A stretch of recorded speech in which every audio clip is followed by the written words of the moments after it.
Fala galera, tudo bem por aí? Eu sou o Faber e nesse vídeo nós vamos entender alguns dos fundamentos de duas importantes teorias demográficas surgidas ao longo do século XX, a teoria neomalthusiana e a teoria reformista.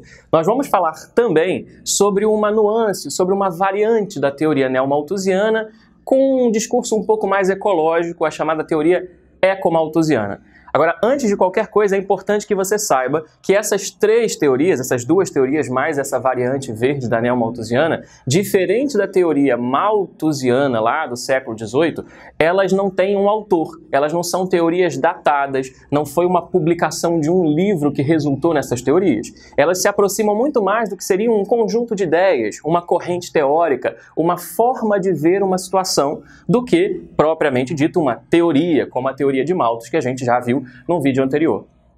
Bom, para a gente entender essas teorias, a gente precisa reconstruir um cenário aí do que estava acontecendo no mundo pós-Segunda Guerra Mundial. Tinha muita coisa acontecendo no mundo, é verdade, mas para nosso assunto aqui particularmente, a gente precisa lembrar que as taxas de mortalidade no mundo subdesenvolvido estavam em queda livre. E isso acontece lá nos anos 60 e 70, porque com décadas de atraso, algumas inovações técnicas chegam ao mundo subdesenvolvido. Eu estou falando, por exemplo, de controle de epidemias, de campanhas de vacinação em massa. A gente está falando do desenvolvimento de novos medicamentos que começam a controlar o avanço de algumas doenças. E isso fez com que os níveis de mortalidade do mundo subdesenvolvido chegassem a serem mais baixos, inclusive, do que a de muitas partes do mundo desenvolvido, como a Europa, por exemplo.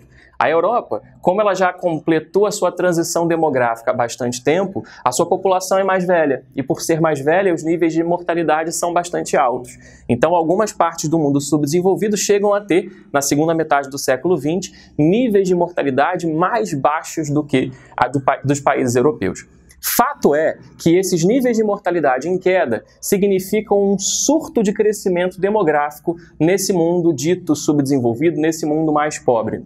E diante desse surto de crescimento, aquelas ideias alarmistas da teoria malthusiana são ressuscitadas, agora com um novo discurso. Se lá atrás, no século XVIII, Malthus dizia que havia uma preocupação muito grande de que o grande crescimento da população levasse a um quadro de fome generalizada, agora os neomalthusianos vão dizer que o crescimento acelerado da população pode levar a um quadro de pobreza generalizada.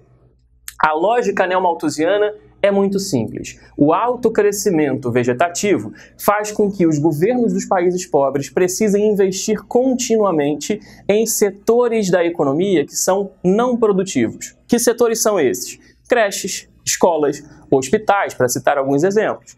São setores que, por não gerarem renda, não gerarem retorno do investimento em termos econômicos, são entendidos como não produtivos. E então, se os governos têm que investir continuamente nesses setores, não sobraria dinheiro para investir naqueles setores entendidos como produtivos. Indústria, beneficiamento, investimento em infraestrutura, modernização de portos, aeroportos, ciência e tecnologia, etc. Bom, diante desse quadro, o que os neomalthusianos sugerem então como solução para essa pobreza? Controle de natalidade. É muito simples. Se o crescimento vegetativo acelerado é o que gera pobreza, então o foco, a raiz do problema, estaria aqui. E para controlar isso, controle de natalidade. Políticas de valorização, de estímulo ao uso de preservativos, campanhas para a oferta de cirurgias de vasectomia, de laqueadura de trompas. Em alguns lugares do mundo, como a China, isso foi até um pouco além. Na China, no início dos anos 80, o governo adotou uma lei, uma política chamada de Lei do Filho Único. Você provavelmente já ouviu falar alguma coisa em algum lugar. A Lei do Filho Único, em resumo, ela permite que as populações, as famílias nas áreas urbanas da China tenham apenas um filho.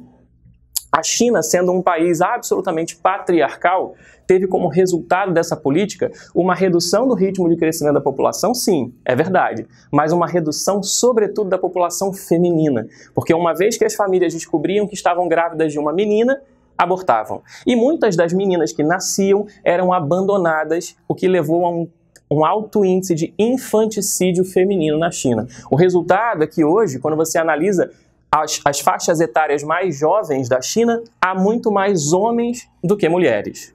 Bom, mais recentemente, essa lógica neomalthusiana foi revestida de verde. E por isso, A gente pode falar de uma espécie de teoria ecomalthusiana. O discurso é muito parecido. O alto crescimento vegetativo traz problemas, mas a preocupação nesse caso não é a pobreza, e sim a pressão sobre recursos naturais. O crescimento acelerado da população traria como resultado pressão sobre recursos naturais. É verdade, isso pode acontecer em alguns lugares, mas se a gente analisar em escala planetária, esse raciocínio é uma grande bobagem. Porque os países que menos crescem no mundo hoje, demograficamente falando, alguns países, inclusive, que já têm a sua população encolhendo ano a ano, como na Europa e o Japão, são os países que, pelos seus ritmos de produção e consumo, mais demandam recursos, mais impactam, mais geram pressão sobre o meio ambiente mundial. Nesse mesmo contexto, em que essa teoria neomalthusiana surge uma espécie de contra-teoria, ou seja, uma teoria que tem o objetivo de estabelecer um contraponto, de fazer pensar diferente, de olhar a mesma situação por outro ângulo. Essa teoria, chamada de teoria reformista, vai defender que a pobreza seja algo mais complexo do que algo simplesmente gerado pelo número de filhos que as pessoas têm.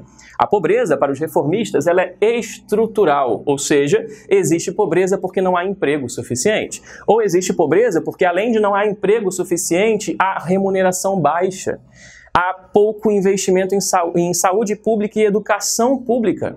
E, como resultado disso, a gente tem pobreza. Para resolver essa pobreza, portanto, não resolveria controlar os níveis de natalidade da população, e sim você precisaria mudar essas estruturas que geram a pobreza. Um argumento trazido pelos reformistas é de que em todos os lugares do mundo onde houve aumento do investimento em educação e, portanto, aumento dos níveis de escolaridade, houve também uma queda abrupta dos níveis de natalidade.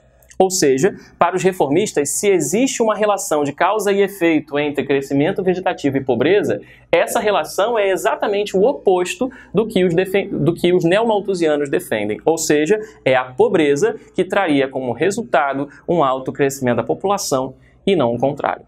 Bom, trazendo aqui para a nossa realidade brasileira, você provavelmente já deve ter ouvido por aí alguém dizer que os pobres brasileiros fazem filhos demais e que talvez por isso o nosso país não tenha um desenvolvimento econômico a contento, um desenvolvimento econômico esperado. Talvez essas pessoas não tenham uma informação importantíssima.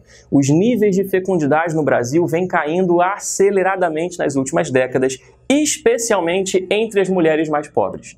A taxa de reposição mínima, ou seja, o número mínimo de filhos por mulher, entendido como necessário para que a população continue crescendo, é de 2,2 filhos por mulher. No Brasil, a média geral já é de 1,7. A nossa população só continua crescendo porque a gente está vivendo por mais tempo. Pelo número de filhos que a nossa população faz, já era para a nossa população estar encolhendo. E as mulheres mais pobres estão hoje com um nível de fecundidade em 2,9, que é um nível muito próximo do mínimo necessário para a reposição da população. E esse grupo é o que vem caindo, o número de filhos por mulher deste grupo é o que vem caindo de forma mais acelerada nos últimos 30, 40 anos. Então, é importante saber que, se há pobreza no Brasil, não é também por causa do número de filhos que os pobres fazem. Ficamos por aqui e até a próxima.